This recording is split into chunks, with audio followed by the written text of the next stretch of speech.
കേന്ദ്ര സർക്കാർ പദ്ധതിയായ സീപ്ലെയിൻ പദ്ധതിയെ സ്വന്തം പദ്ധതിയാക്കി സംസ്ഥാന സർക്കാർ. ജലവിമാനത്തിന്റെ ആദ്യ പറക്കൽ കഴിയുമ്പോഴും രാഷ്ട്രീയ വിവാദവും ഉയരുന്നു.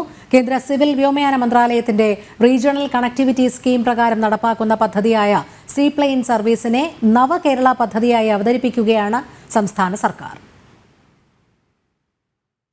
സീപ്ലെയിൻ കൊച്ചിയിൽ പറന്നിറങ്ങുമ്പോൾ പദ്ധതിയെ ഒരു കാലത്ത് എതിർത്തവർ തന്നെ പദ്ധതിയുടെ അവകാശവാദവുമായി രംഗത്തെത്തുകയാണ്. വാട്ടർ എയർഫോർഡുകൾ സ്ഥാപിക്കുന്നതിലേക്കായും പ്രോത്സാഹനം നൽകുന്നതിലും വേണ്ടി 2017 കേന്ദ്ര സർക്കാരിന്റെ നിയന്ത്രണത്തിൽ സിവിൽ വ്യോമയാന മന്ത്രാലയത്തിന്റെ റീജിയണൽ കണക്ടിവിറ്റി സ്കീം ഉടൻ പ്രകാരം നടപ്പിലാക്കുന്ന പദ്ധതിയാണ് സീപ്ലെയിൻ സർവീസ്. റൂട്ടുകൾ അനുവദിക്കുന്നതും സർവീസിനെ കുറിച്ചുള്ള അഭിപ്രായം സ്വീകരിക്കുന്നതും മതിയായ സൗകര്യങ്ങൾ ചെയ്തു നൽകുന്നതും ഉൾപ്പെടെ നിയമലംഘനങ്ങൾക്ക് നടപടിയെടുക്കുന്നതടക്കം കേന്ദ്ര സർക്കാരാണ്. രാജ്യത്തെ ആദ്യ സീപ്ലെയിൻ സർവീസ് ആരംഭിക്കുന്നത് 2020 ഗുജറാത്തിലാണ്. കൊച്ചിയിലെ പദ്ധതിയുടെ ഉദ്ഘാടനത്തിനും 2 ദിവസം മുമ്പ് ആന്ധ്രാപ്രദേശിലും പദ്ധതി നടപ്പിലാക്കിയിരുന്നു. പദ്ധതി ആന്ധ്രാപ്രദേശിൽ ഉദ്ഘാടനം ചെയ്തത് മുഖ്യമന്ത്രി ചന്ദ്രബാബു നായിഡുവും കേന്ദ്ര വ്യോമയാന മന്ത്രി റാംമോഹൻ നായിഡുവും ചേർന്നാണ്.